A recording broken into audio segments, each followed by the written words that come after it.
Judul menarik, kasus korupsi impor gula, Tom Lembong ditahan Kejagung, ada apa di balik skandal ini? Teks thumbnail menarik dan clickbait.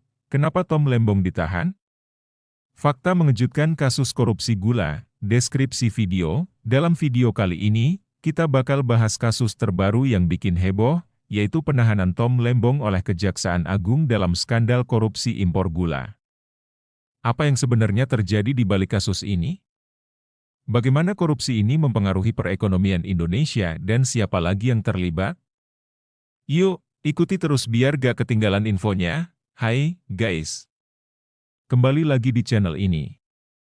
Kali ini, kita bakal bahas sesuatu yang lagi panas banget, nih.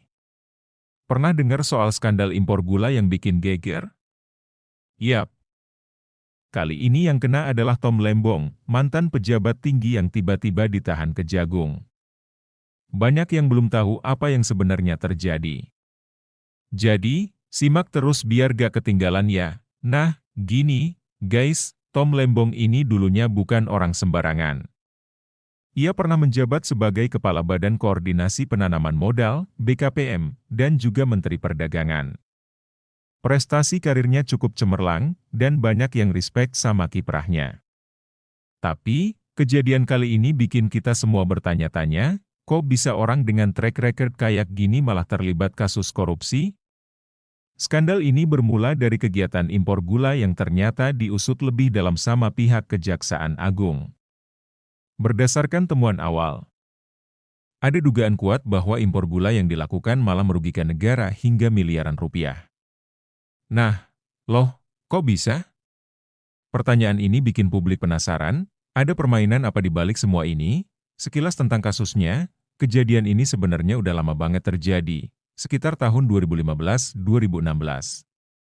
Ternyata, saat itu Tom Lembong diduga kuat mengeluarkan izin impor gula secara sembarangan dan gak sesuai prosedur.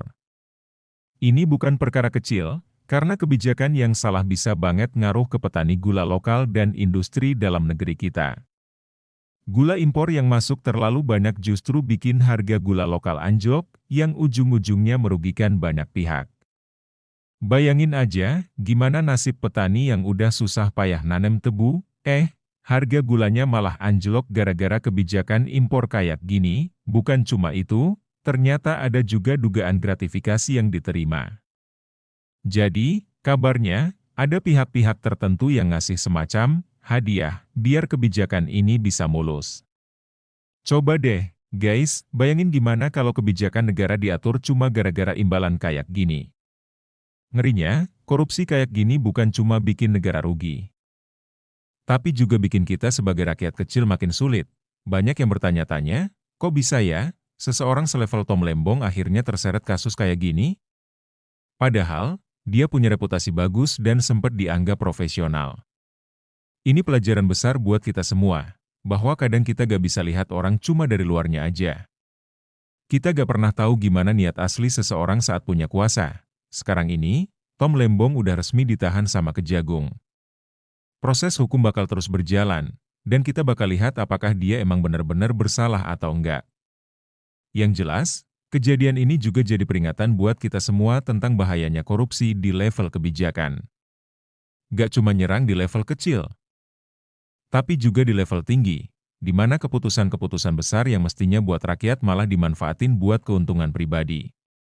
Akhirnya, guys, ini bukan cuma tentang seorang Tom Lembong aja. Ini juga tentang sistem yang harus kita awasi bersama. Kalau korupsi terus dibiarkan, yang rugi ya kita semua. Jadi, penting banget buat kita paham dan kritis sama hal-hal kayak gini. Oke, guys, itu dulu pembahasan kita kali ini. Gimana menurut kalian soal kasus ini? Komen di bawah ya, siapa tahu ada pendapat atau info tambahan dari kalian. Jangan lupa like dan subscribe biar gak ketinggalan konten menarik lainnya seputar kasus-kasus hukum, ekonomi, dan kebijakan di Indonesia.